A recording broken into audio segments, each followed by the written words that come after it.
BPL নিয়ে আপনি এখন বলতেই পারেন, রাত যত গভীর হয় বিপিএল ততই জমে ওঠে। চট্টগ্রামের ওপেনার তানজিদ তামিম যেমনটা বলছিলেন, রাতের ম্যাচে ঠিকই রান ওঠে।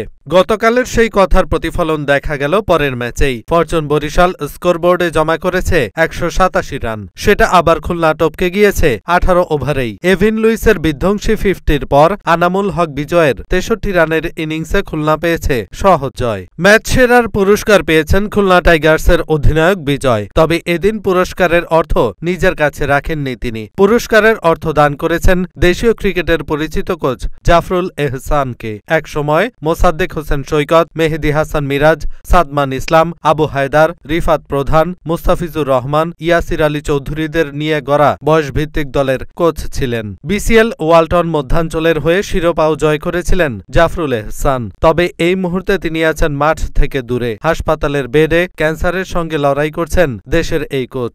ম্যাচ সেরার পুরস্কারটা সেই কোচের কাছেই তুলে দিয়েছেন আনামুল হক বিজয়।